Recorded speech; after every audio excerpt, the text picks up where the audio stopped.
Speaking of hysteria, Lee Howells has just asked what we think about the England football squad. I did see that last night. I didn't watch the whole match because international matches bore the tits off me.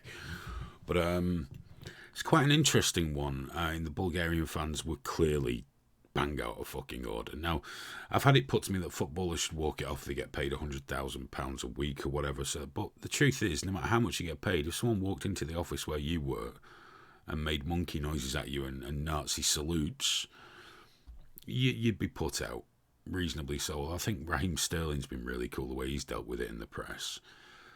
But the interesting thing for me was people like James O'Brien, of course, and Stan Collymore, the famous ex-footballer and wife beater, who bans you, who blocks you on Twitter if you bring up that episode of his past quite often.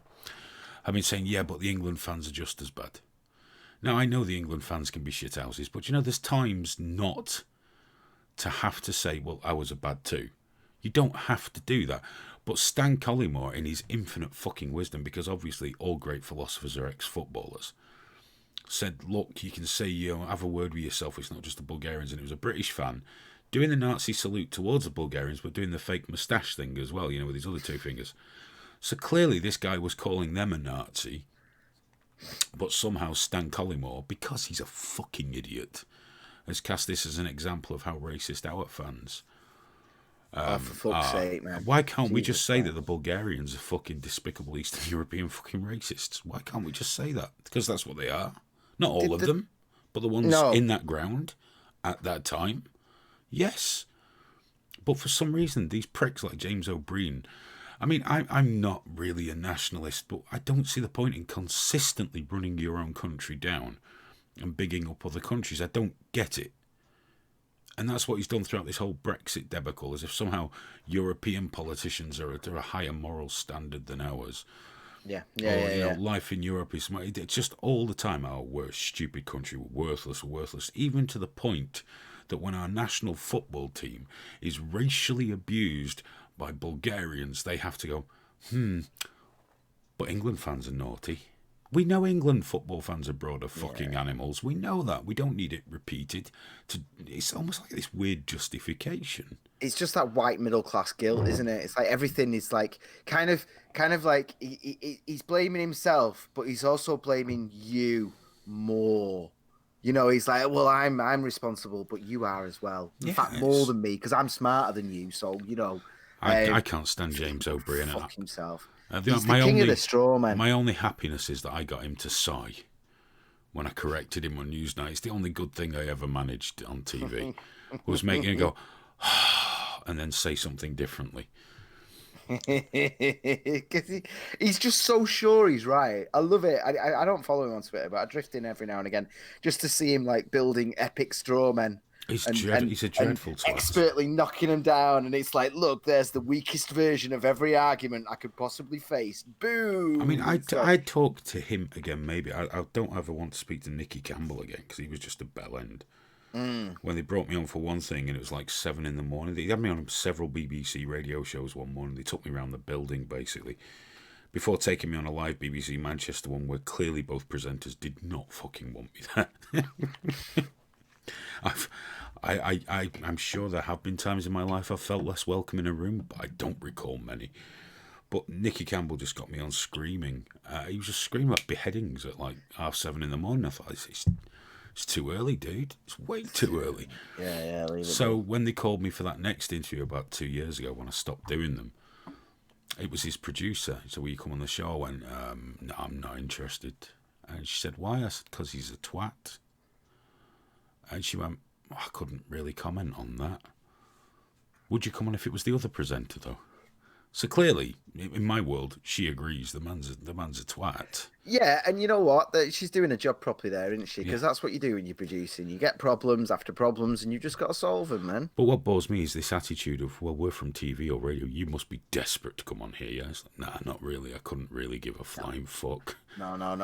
Do you know what? I get more exposure from Joe Rogan just casually mentioning me in his podcast. I'm all right, mate. You're good. Which happens. He does mention you quite a lot, actually. Not me. He mentions Lively. I don't think he's ever mentioned me. Yeah, but he's not exactly thinking of fucking the secret members, isn't he? Like David Duchovny and all them lot. He's obviously thinking of you. But I just got to say on the football thing, David like, Duchovny, is he a we member? all know that he's one of the secret founders of Lively. Oh, we know right. You keep it close to your chest, but we all know. I've been there. I've been on the back end. I've seen you chatting to him. It's been 2 years now. I'm fucking sick of you trying to deny it. But I got to say, on the football thing, it was a big pile of nothing for me. I was just like, I saw the guys going like that and all that, and I was just like, I don't care. I really don't give a shit. It was like it was like every single football game that ever happens, they put all the nutters together in the corner there. They always do it. There's always a load of absolute fucking psychos that they just put over there. And to me, how much build up there was before the game was like demanding. They were telling those. I mean, there was 5 of them in the end or whatever. They were telling them, we're all going to be watching you, and we're going to be putting your pictures out across the planet. And you could see it on the faces. You could see they knew they were going to get maximum attention. It's and like to the me, Joker thing, isn't it? Where the media are desperate. Yeah, for something to happen there. Well, it's like the equivalent of, you know, when they write a news article, where they say like, you know, so and so has been ripped apart on social media, but then you look at the tweets they quote, and it's just some random anime account, and it's got like 2 retweets and 8 likes, and that's it. That's the basis for the story. Yeah. It's kind of the equivalent of that. They've got like everyone that's involved with football, everyone that's got an opinion and everything like that, and they just go to these absolute knobheads and then magnify it phenomenally and just go and as if there's some great massive problem in football, when in fact football's pretty fucking inclusive. You know, there's not like a, you know, Man United signed a Chinese guy tomorrow. You might get a few jokes. I should fucking hope you do, by the way, because they don't need to be treated with kid gloves. You get jokes about a Chinese guy the same way you get, you know, if there was a French guy that joined, it'd be all France puns, it'd be all frog puns on the front of the papers, and it should be the same for anyone, anywhere, because they're not less. And football's really good for that overall. Generally, the vast majority of it, you know, it's absolutely fine. So when I saw that story, I was like, fuck off, not interested. Cup of Tea just put something in there that made me chuckle. Go on. Obviously, Stan Collymore versus Ulrika Johnson. That's the woman he used to knock about. Who would win? Winner fights Joe Rogan.